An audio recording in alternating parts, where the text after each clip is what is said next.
Cool. Struttin. All right, I'm still Julie. I'm still Shawn. First question is, what is struttin'?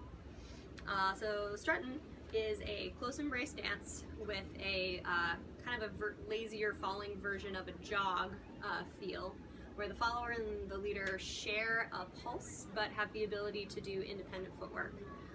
There's an old school version which is just staying in close embrace, and also a new school version that has dynamic turns interspersed with still a lot of close embrace.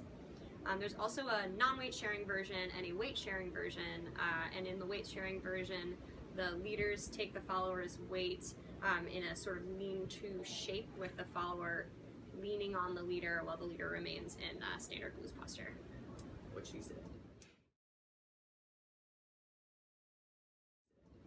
Question number 2. What is the history of struttin'? So I am unsure of the origin date era, but I am pretty sure it's a dance from Memphis, and the bit about the old school, new school stuff I mentioned a second ago. So what is your research on struttin'? How do you know what you know? So I learned pretty much everything I know about this dance. No, wait, I'll say I learned everything I know about this dance from Damon Stone, who learned it from his family. And I did try researching it on my own. I still haven't been able to find any written resources or any video recordings outside of our dance scene, but I talked to Damon about his research into it, where he learned it, and he said everyone he's met who does this dance is from Memphis or learned it from someone who was from Memphis or in Memphis. So that's all I know about that. Cool. It does not have blank. It is not struttin'. I would say the leader and the follower sharing that like relaxed jog pulse, all or mostly being in close embrace, and the ability to do independent footwork.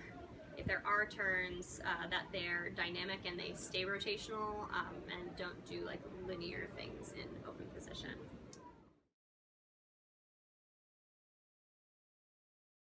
What avenue can dancers today put their creative energy towards and still do struttin'? All the cool footwork variations. There's like a lot of different, because you have independence of footwork, you can do a lot of different neat shapes, you can do a lot of different rhythms independent from each other. Also playing with wrong foot, where the leader and follower will get on non-mirrored feet and either phase in and out of that, or get in non-mirrored feet and stay there and play around with that. And then also playing with how our independent footwork rhythms interplay with each other, or perhaps only relate in terms of the music. Yeah, so I'm definitely excited about how leaders and followers can be independently complicated in rhythm. And then there's additionally the way the follower's footwork can actually influence the floating around the floor of the partnership.